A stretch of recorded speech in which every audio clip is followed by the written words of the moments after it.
Welcome to Facts, Fiction and Faraway Lands, your Friday ticket to wonder, words and the wide world.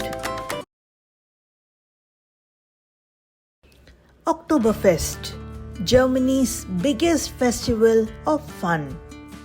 Oktoberfest is a world-famous festival that takes place every year in Munich, Germany. Don't be fooled by the name.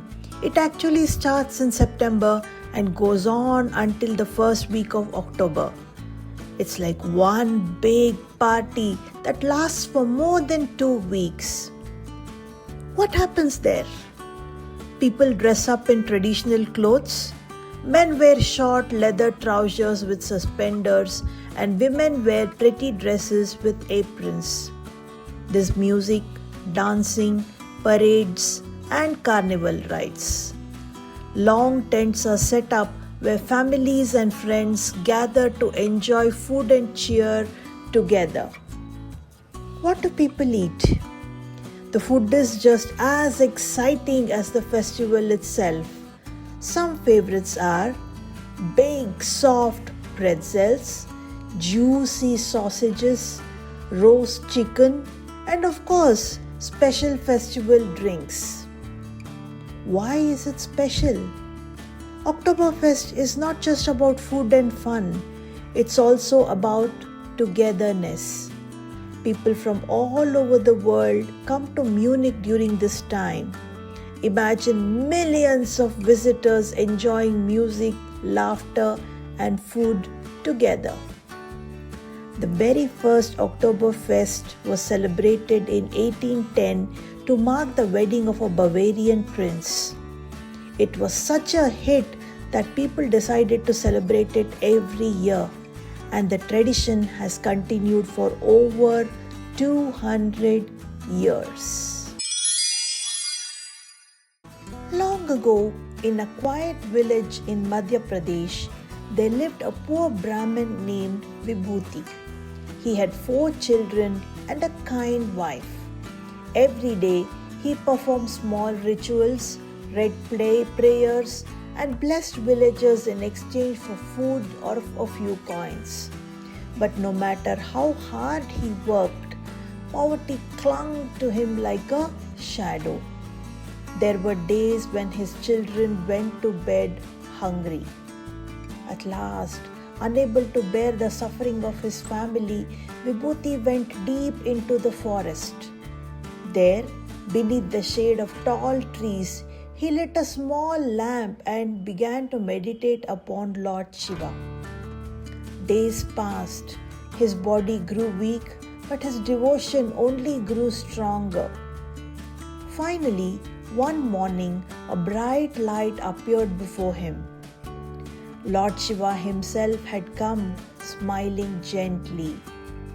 "My son," the Lord said, "I am pleased with your devotion. What do you wish for?" Vibhuti bowed low. "Lord, I do not ask for gold or jewels.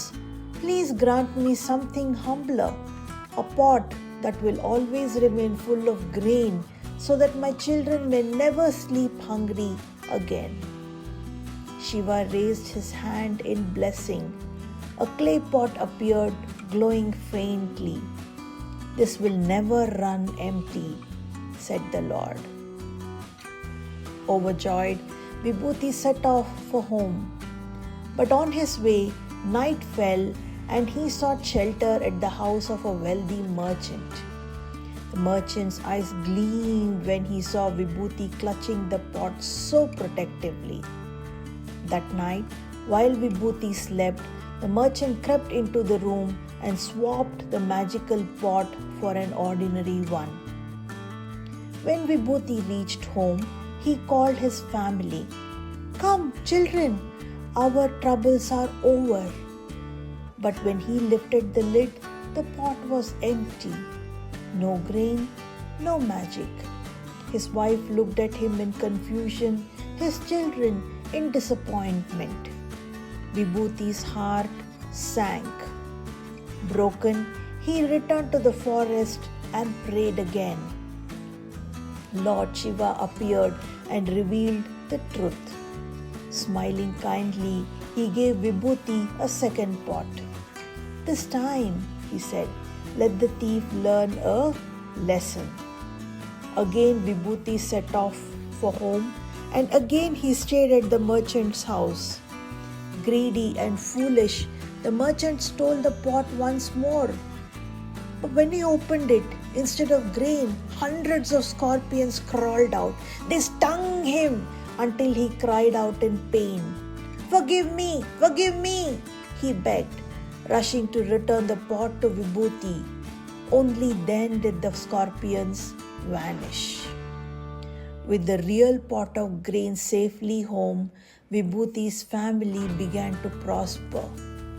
Day by day, the pot filled their kitchen, their granary, and their hearts with relief.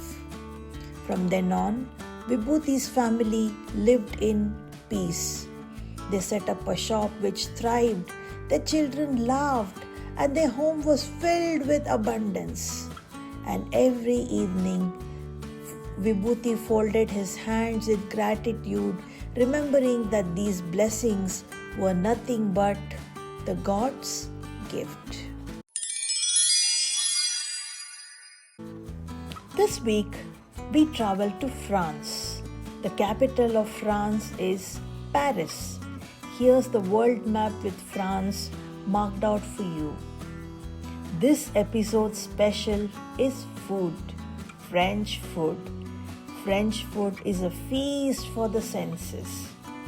French food is like a delicious adventure on a plate. Imagine biting into a warm, buttery croissant that melts in your mouth, or tearing apart a crusty baguette fresh from the bakery. In France, meals are filled with rich cheeses of every kind, soft, creamy, smelly, or sharp, each with its own story. Children love thin, golden crepes rolled with chocolate, honey, or strawberries. And in the heart of France, you'll find colorful markets bursting with grapes, berries, and olives. Each bite in France feels special because the French believe that food isn't just for filling your stomach. It's for enjoying slowly with family and friends. Let's learn a new word, delusion. We spell it as Delusion. Let's learn the meaning of this word through this short story. One hot afternoon, a crow found a shiny crown in the forest. He placed it on his head and puffed up proudly. "I am the king of all birds now," he called. He ordered the parrots to sing for him and the sparrows to build him a palace. But the parrots laughed and the sparrows flew away. The crow was living in a delusion. Quote of the week. Why did the computer go to the doctor? Because it got a virus. That wraps up another magical stop in facts, fiction, and faraway lands. Until next time, keep wondering. If you loved today's journey, don't forget to tap like, hit subscribe, and share it with your family and friends. Let's spread the magic of learning. Bye, Story Explorers. See you.